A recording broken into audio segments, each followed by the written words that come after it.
아멘. 약의 역사에서 선의 역사가 나올 수 있는 이유라고 하는 제아의 내용으로 말씀을 나눕니다.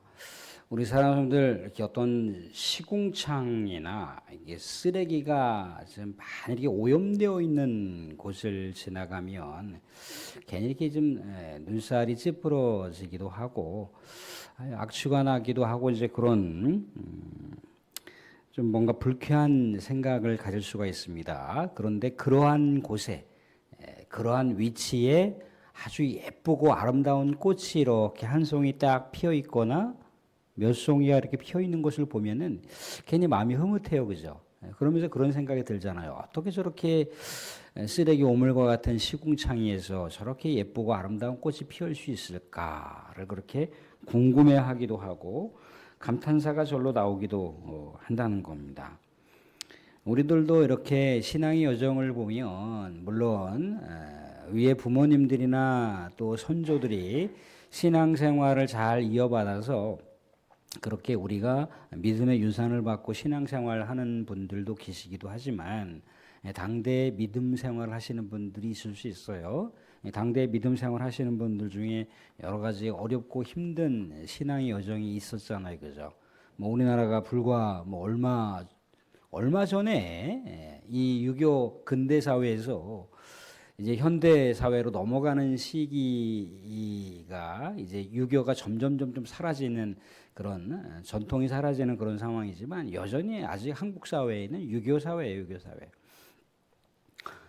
철저하게 가부장적인 유교 사회이기 때문에 이 제사라고 하는 것과 신앙이라고 하는 것과 격돌할 수밖에 없습니다. 충돌을 일으킬 수밖에 없다는 거예요.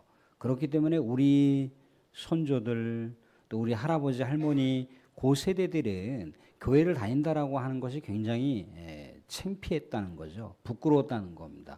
조상 신에게 마치 불효를 하는 그런 생각들이 가득했다는 거예요. 사회 저변에 깔려 있는 생각인 거죠, 그죠? 그러니까 신앙을 뭘 몰랐기 때문에 신앙생활을 할 수 있을지 몰라도 뭘 안 사람들은 신앙생활을 잘 제대로 할 수가 없었다는 겁니다. 아무튼 그런 상황 가운데서 우리가 신앙의 여정을 이렇게 밟아오신 분들이 있어요, 그죠? 철저하게 정말 그 집안이 어떤 불교 집안이든지 유교 집안이든지 뭐 하루에도 몇 차례씩 이렇게 굿도 하고 또 제사도 1년에 뭐 2, 30차례씩 있고 근데 누군가가 특정하게 살신성이 나면서 그것에 전면을 부인하고 우리는 기독교를 믿어야 됩니다. 예수를 믿는 삶으로 우리는 대전환을 해야 됩니다라고 그런 어떤 집안의 한 가장이 뭔가 명확하게 어떤 신앙관을 표명하지 않는 한 후세대들이 믿는다는 거 하는 것은 굉장히 어렵다는 겁니다. 그런데 간혹 그렇게 불신의 집안인데도 불구하고 간혹 하나님을 신실하게 믿는 하나님께서 예뻐하시고 하나님께서 귀하게 여기시는 그런 대상들이 있다는 겁니다. 또 그분들을 통해서 또 가족이 구원받는 경우도 생길 수 있기도 하고 또 그분을 통해서 하나님의 은혜와 축복을 누리기도 한다는 겁니다. 우리가 알고 있는 아브라함의 아버지는 데라, 그 사람은 우상을 섬겼던 사람이에요. 우상을 섬기는 그 당시에 아버지가 우상을 섬겼다라고 하는 것은 그 자녀들뿐만 아니라 그 가문 자체가 우상을 섬겨야 되는 거예요. 그게 아예 의무라 이겁니다. 그런데 이 데라가 아버지가 우상을 섬겼지만 아버지가 우상을 섬긴 것을 결연하게 떨쳐서 일어났던 사람이 누구예요? 아브라함이에요.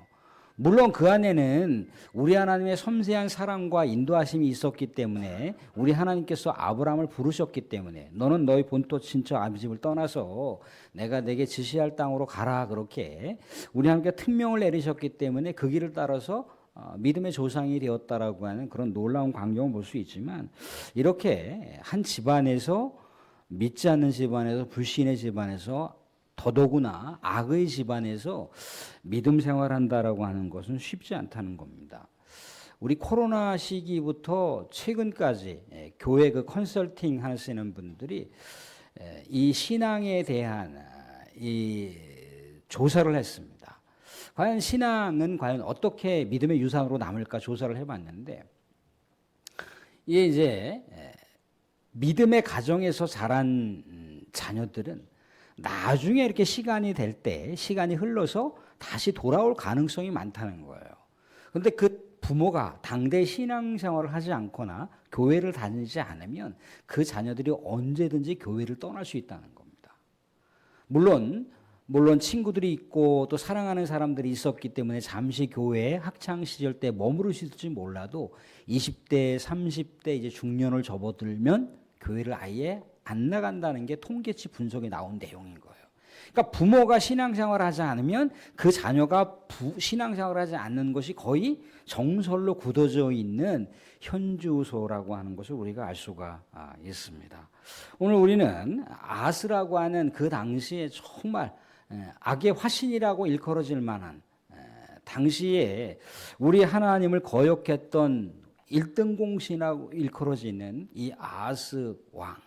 그렇지만 이 아스 왕의 그 배경에 어떤 왕이 등장했습니까? 제2의 다윗과 같은 하나님을 진짜 사모하고 하나님 앞에서 정직하게 살려고 몸부림쳤던 제2의 다윗과 같은 히스기야 왕이 아스 왕에게서 태어났고 그가 온 나라 백성들을 믿음으로 이끌었다라고 하는 그 놀라운 신앙의 역사를 우리가 말씀 가운데서 헤아려 볼 수가 있습니다. 아스라고 하는 왕이 도대체 그럼 어떤 악행을 저질렀고 어떻게 우리 하나님께 거역하는 삶을 살았는가 우리가 잠시 좀 짚어보면 오늘 말씀 가운데 22절을 보시면 아스 왕이 곤고할 때 더욱 여호와께 범죄하여 자기를 친 다메섹 신들에게 제사하여 이르되 아람 왕들의 신들이 그들을 도왔으니 나도 그 신에게 제사하여 나를 돕게 하리라 하였으나 그 신이 아스와 온 이스라엘을 망하게 하였도다. 그러니까 무슨 얘기냐면 남유다를 공격한 주변의 나라들이 있었는데 주변의 나라들이 남유다와의 전쟁에서 승리를 한 거예요. 그런데 가만히 생각해 보니까 주변에 있는 나라들을 승리케 했던 것은 주변의 나라들이 섬기는 신들이 주변의 나라들의 전쟁에서 승리하게 한 거잖아요. 그죠? 그러니까 전쟁이라고 하는 것은 고대 사회의 신들과의 전쟁이거든요. 그러니까 우리 하나님보다 저 다메섹의 신들이 더 우리 하나님의 능력이 많은 신이니까 야 하나님 믿어봐야 별거 없는 것 같다. 차라리 우리나라를 공격해서 승리했던 그 신들을 우리가 섬기자. 이렇게 악행을 저질렀다는 거예요. 또 뭡니까? 또 19절도 보시면 이런 얘기를 볼 수가 있습니다. 19절도 보시면 이는 이스라엘 왕 아하스가 유다에서 망령되이 행하여 여호와께 크게 범죄하였으므로 여호와께서 유다를 낮추심이라. 20절도 아수르 왕 디글랏 빌레셀이 그에게 이르렀으나 돕지 아니하고 도리어 그를 공격하였더라. 이 남유다가 어려운 상황 가운데 있게 됐을 때 하나님을 찾아야 되는 거잖아요. 그죠? 뭔가 삶의 위기 상황이 생길 때 하나님을 찾아야 돼요. 사랑하는 우리의 이 생을 살아갈 때 우리의 가정과 나 자신과 나와 관계되어 있는 어떤 삶의 영역 가운데 내 직장 일터 가운데 어려운 상황이 생기잖아요. 그죠? 어떤 어려운 위기의 상황을 우리가 마주하게 되면 우린 반드시 잊지 말아야 될 게 있어요. 뭘 잊지 말아야 되면 하나님도 이것을 아신다. 하나님도 나의 어려움을 아신다. 하나님도 내 직장 가운데 굉장히 힘든 걸 하나님이 아신다. 우리 가정의 형편과 우리 가정이 왜 이렇게 힘들어하고 어려운 문제에 마주하고 있는지 하나님이 아신다. 내가 육신적으로 고난 가운데 있고 육신적으로 이렇게 병원에서 치료받고 이렇게 갈피를 잡지 못하고 있는 걸 하나님이 아신다. 이걸 떠나면 안 된다는 거예요. 이걸 떠나는 즉시 불신이 생깁니다. 불신이라고 하는 건 사람들 이 백지장 하나 차이예요. 백지장 하나 차이. 우리의 상황이 그렇게 생기면 어떠해야 됩니까? 우리 하나님을 찾아야 돼요. 먼저 하나님을 찾아야 됩니다. 사람의 도움이 필요 없다가 아닙니다. 우리의 삶에 있어서 자원이 필요 없다가 아니에요. 먼저 하나님께 지혜를 구해야 돼요. 하나님 다 아시죠? 하나님 아시는 것을 제가 신뢰하고 하나님의 도움을 구합니다. 하나님은 나의 가정, 나의 직장, 내 자신에 있어서 나 자신보다 더 모든 상황들을 밝게 아시는 분이시고 가장 최상급으로 최고의 모습으로 인도하실 분이 하나님이심을 내가 고백합니다라고 하나님을 찾아요. 근데 하나님을 찾지 않고 사람을 찾잖아요. 어떤 대상을 찾게 되면은 순간적으로 뭔가 평안을 찾을 수 있습니다. 순간적으로 뭔가 문제를 극복했다라고 생각을 할 수 있는데 오히려 그 사람 때문에 뒤통수를 맞을 수도 있어요. 그 사람 때문에 더 어려운 상황 가운데 마주할 수가 있다는 겁니다. 사람을 전적으로 신뢰하면 안 돼요. 사람은 신뢰할 대상이 아닙니다. 사람은 그저 사랑을 나누고 뭔가 그 사람에 대해서 격려하고 우리의 삶을 윤택하기 위해서 나눌 수 있는 대상이 있을지 몰라도 그를 신격화할 수는 없다는 거예요. 오늘 말씀 가운데 보면 아수라고 하는 왕이 남유다가 어려운 상황 가운데 생겼잖아요. 그죠? 이때 하나님을 찾아야 되는 건데 누굴 찾았다고 얘기하냐면 그 당시 가장 강대국이라고 일컬어지는 아수르 왕을 찾은 거예요. 아수르 왕이 우리 나라를 도와주겠지. 아수르 왕이 주변에 있는 나라들이 우리나라를 침략할 때 아수르 왕한테 거금을 줬으니까 아수르 왕이 뭔가 도움을 주겠지. 저 주변에 있는 나라들을 다 일망타진하겠지. 그렇게 생각을 했는데 오히려 어떻게 했다는 거예요? 20절에 아수르 왕 디글랏 빌레셀이 그에게 이르렀으나 돕지 아니하고 도리어 그를 공격하였더라. 이게 사람의 모습이라는 거예요. 사람은요 어떤 이익에 따라서 얼마든지 마음이 바뀔 수가 있습니다. 어떤 호불호가 얼마든지 상황에 따라서 바뀔 수가 있다는. 물론 그것이 잘못됐다는 것은 아닌데 그렇게 우리는 약하다는 거예요. 약하다라고 하는 걸 알기 때문에 그 약한 대상을 약함으로 바라보셔야 되지 그 약한 대상을 강력한 우리의 군주로다 바라보시면 안 된다는 거예요. 강력한 내 삶의 근원지로다가 바라보시면 안 된다는 거예요. 언제든지 흔들릴 수가 있어요. 언제든지. 그걸 우리가 잊어버리면 안 되는데 이렇게 아스라고 하는 왕이 하나님이 아닌 다른 나라를 의지했다라고 하는 것. 그리고 하나님께서 뭔가 상황 가운데 위기 상황을 보내주셨잖아요. 그죠? 지금 남유다가 굉장히 어려운 상황 가운데 처해져 있었고 주변의 나라들이 이렇게 이 남유다를 공격을 했을 때 아까 이야기한 대로다가 하나님 정말 이 상황을 어찌 해야 될지 모르겠습니다.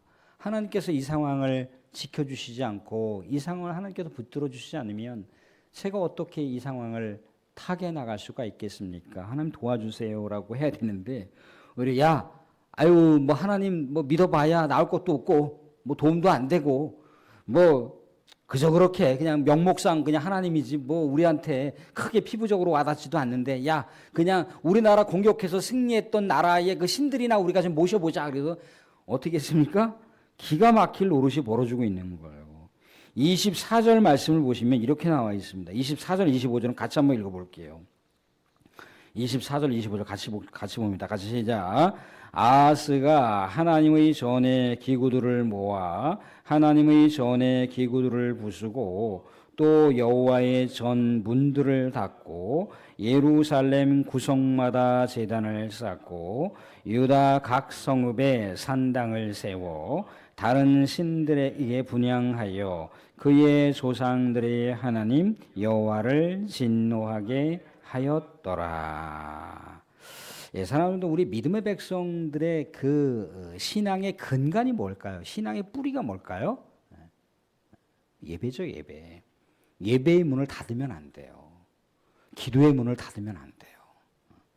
이게 우리가 세상의 뜰을 밟고 세상 사람들과 뭐 거의 비슷한 모습으로 살아간다 할지라도 우리가 그 세상 사람들과 전적으로 구별될 수 있는 아주 명징한 기준점이 있다면 우리는 예배를 드린다는 거예요. 예배의 문을 열어놓는다는 거예요. 우리는 기도의 문을 열어놓는다는 겁니다. 이게 믿음의 백성들의 삶의 근간이에요. 예배자로 살아간다라고 하는 것. 그런데 오늘 말씀 가운데 보면 아하스는 어땠습니까? 아예 그냥 성전문을 틀어 막아버렸어요. 예배 드리지 말라고 그냥 문 닫아버려 이렇게 하고 있는 거예요. 아하스가 하나님의 전의 기구들을 모아 하나님의 전의 기구들을 때려 부수고 또 여호와의 전의 문들을 닫아버렸어요. 문들을 닫아버렸습니다. 그리고 하나님의 성전에다 뭘 갖다 쌓았습니까? 여기다가 무슨 상 갖다 쌓은 거예요. 야, 여기 우리나라 공격했던 다메스코 신 우상을 좀 갖다 놔. 저쪽에 아람이 우리 공격해서 우리 승리했잖아. 에돔이 섬기는 그 우상 좀 갖다 놔. 야, 다메섹이 아수르가 신을 섬기는 그 신들 좀 갖다 놔. 거기다 우상 좀 갖다 놔. 우리가 좀 섬겨서 뭐 하나님한테 뭔가 우리가 재미를 못 봤으면 다른 신들한테 좀 재미를 봐야 될 게 아니야. 이렇게 악행을 하더라는 거예요. 이렇게. 이런 일이 벌어질 수가 있습니까? 벌어질 수 있다는 거예요. 이게 아하스의 모습입니다.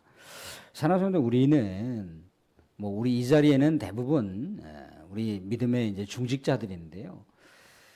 중직자들의 신앙생활, 사실 이제 우리 교회는 은퇴 목사님들도 같이 계시고 그렇습니다. 근데 은퇴자들이나 우리 중직자들의 신앙생활이 굉장히 중요한 게 뭐냐면 이게 영향을 끼쳐요. 영향을 끼칩니다. 신앙에 좋은 동기부여가 되는데 오히려 신앙의 동기부여를 뭉갤 수가 있다는 거예요. 아, 그래, 우리 목사님 참 은퇴를 하셨는데도 불구하고 저렇게 예배의 자리를 지켜주시는구나. 저렇게 기도의 자리를 지켜주시는구나. 그러면서 한편으로 내 마음속에 은혜와 감사가 있는 거잖아요. 그죠? 그러면서 아, 그래, 나도 저 은혜의 자리, 나도 저 우리 하나님께서 함께 하신 예배의 자리 내가 피곤하고 고단하지만 같이 함께 해야지라고 하는 신앙의 동기부여가 생기는 거예요. 근데 이것도 아니고 저것도 아니면 어떻게 됩니까? 오히려 이게 좋은 영향을 끼치는 게 아니라 오히려 이게 좋지 않은 영향을 끼쳐요. 아, 뭐 저분도 저러는데 뭐. 아, 저분도 뭐 저렇게 예배 저렇게 하는데 뭐 저분도 저렇게 기도하는데 뭐 나라고 뭐. 이렇게 한다는 거예요. 뭔가 신앙에 뭔가 앞서서 나가는 분들을 이렇게 바라봐야 되는데 그런 대상이 없게 되면 우리 스스로도 어물쩡어물쩡해요. 어쩔 줄 몰라요. 굉장히 중요합니다. 하나님 앞에서 더 깨어있는 경건 생활을 하려고 하는, 우리는 뭔가 신앙에 열심을 내고 싶어도 많이 우리의 육신과 삶이 분주하고 고단한 것, 그렇습니다. 그렇지만 그 고단함과 피곤함 속에서도 한 걸음만 더 우리 하나님께 나아가기 위해서 또 그렇게 인내하고 더 하나님께 간절히 찾고 구하는 것, 그게 내 신앙을 지키는 것이기도 하지만 주변의 사람들과 내 가족에게 영향을 끼친다는 거예요.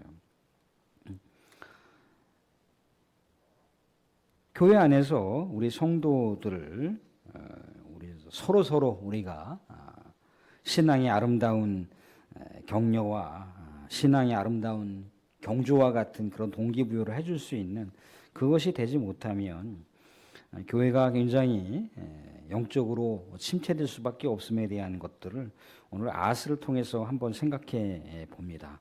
사람들은 그렇지만 이런 여러 가지 아하스의 악행은 단순하게 자신만이 그렇게 악행을 저지른 게 아니라 여호와의 성전에 문을 막아버렸는데, 여호와의 성전에 기구들을 회파했는데 백성들이 어떻게 하나님께 나아갑니까? 어떻게 백성들이 하나님을 찾을 수가 있습니까? 아예 다 원천 봉쇄를 해버리는 거잖아요. 그죠? 그러니까 하나님의 땅, 하나님의 나라라고 일컬어지는 남유다마저도 지금 하나님을 바라보지 못하게끔 만들고 있는 사람이 누구예요? 아하스라는 사람이라는. 이런 상황 속에서도 오늘 말씀 가운데 이제 마무리를 하겠지만 오늘 29장 2절을 보시면 이렇게 나와 있어요. 2절 보시면 히스기야가 그의 조상 다윗의 모든 행실과 같이 여호와 보시기에 정직하게 행하였다. 여기서 중요한 신앙의 핵심이 뭡니까? 여호와 보시기에, 여호와 보시기에, 여호와 보시기에. 사실 우리는 여호와 하나님이 정말 시퍼렇게 살아계시다는 것을 우리가 너무나 망각하면 안 돼요. 하나님은 살아계신 하나님이라고 하는 거. 우리 입술로만 하나님 살아계신 하나님입니다, 그렇게 할 게 아니고 정말 그분을 의식해야 됩니다. 얼마 전에 제가 누구하고 이렇게 통화를 하고 있는데 너무 놀랐어요. 진짜 놀랐어요.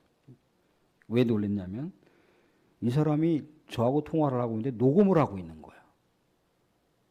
얼마나 놀랐습니까, 제가. 녹음을 해요, 녹음. 녹음을 해서 그 근거로다가 자기 어떤 뭐를 사용하려고 하는지 모르지만 녹음을 하고 있는 거예요, 녹음을 하고. 놀랐어요.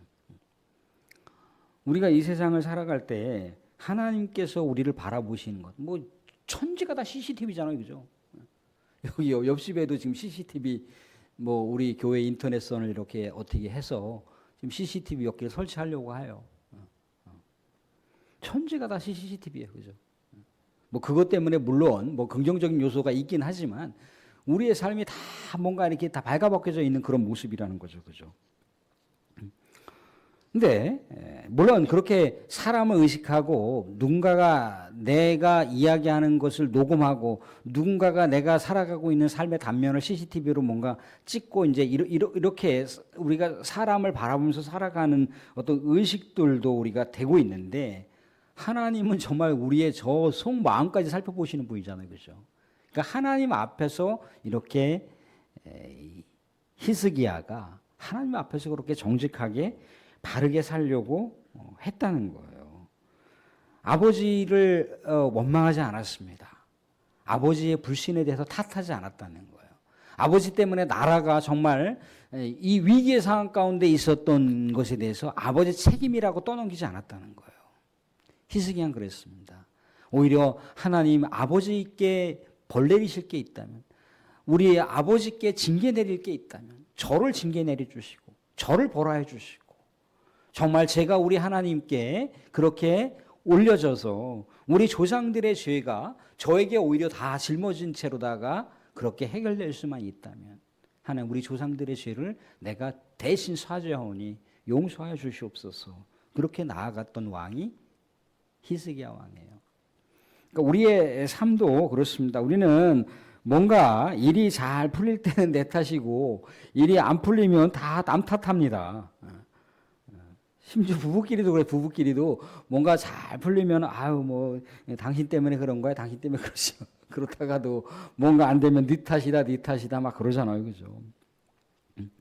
사랑하는 오늘 말씀을 맺겠습니다. 우리의 삶이 뭔가 불우할 수 있고 어둠일 수 있고 어려운 상황일 수도 있어요. 근데 이 상황은 누가 아신다고요? 하나님이 아신다고요. 그러니까 하나님을 찾으면 되는 거예요.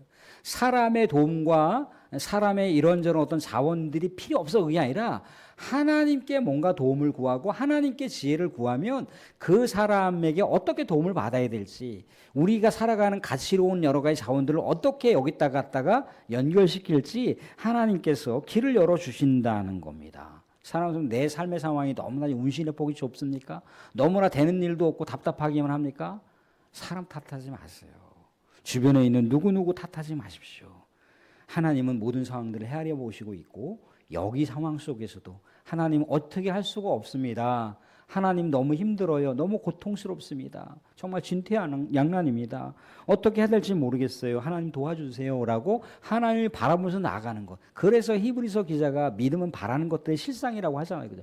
바라는 것들을 통해서 이루어지는 거예요. 이미 이루어진 것을 바라보는 게 아니라 바라보고 우리 하나님께 간구하게 되다 보니까 그게 실체화가 되더라는 거죠. 그죠?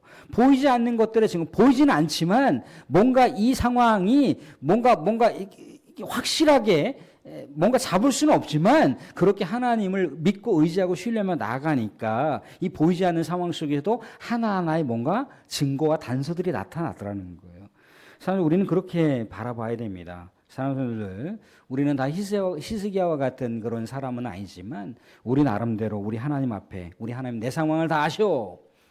내 상황들을 가장 합당하게 확실하게 인도하실 분은 하나님이셔. 하나님 앞에서 더 우리의 삶을 온전하게 올려드리는 늘 언제나 예배의 재단을 우리가 이렇게 공동체적으로 예배 드리는 상황 속에서도 예배 드리지만 우리의 삶의 현장이 또 하나님께서 우리를 바라보시고 있는다. 우리를 하나님께서 잘못하면 한 대 맞아 그렇게 하나님께서 우리를 율법적으로 뭔가 치시기 위한 것이 아니라 아이고 내 새끼 내가 어떻게 도와줄까 그렇게 우리 하나님 거룩한 사랑의 눈빛으로 바라보신다는 거예요. 사랑하는 성도들 우리 이제 또 복된 주일 동안 우리 삶의 현장에서 그렇게 하나님 의지하셔서 하나님 힘 받으시고 하나님 능력 받으셔서 우리가 살아가는 모든 삶 자체가 우리 하나님께서 동행하시기에 충만한 그런 복된 또 우리 주일까지의 삶이 되실 수 있기를 주님의 이름으로 축원드립니다. 아멘. 기도합니다.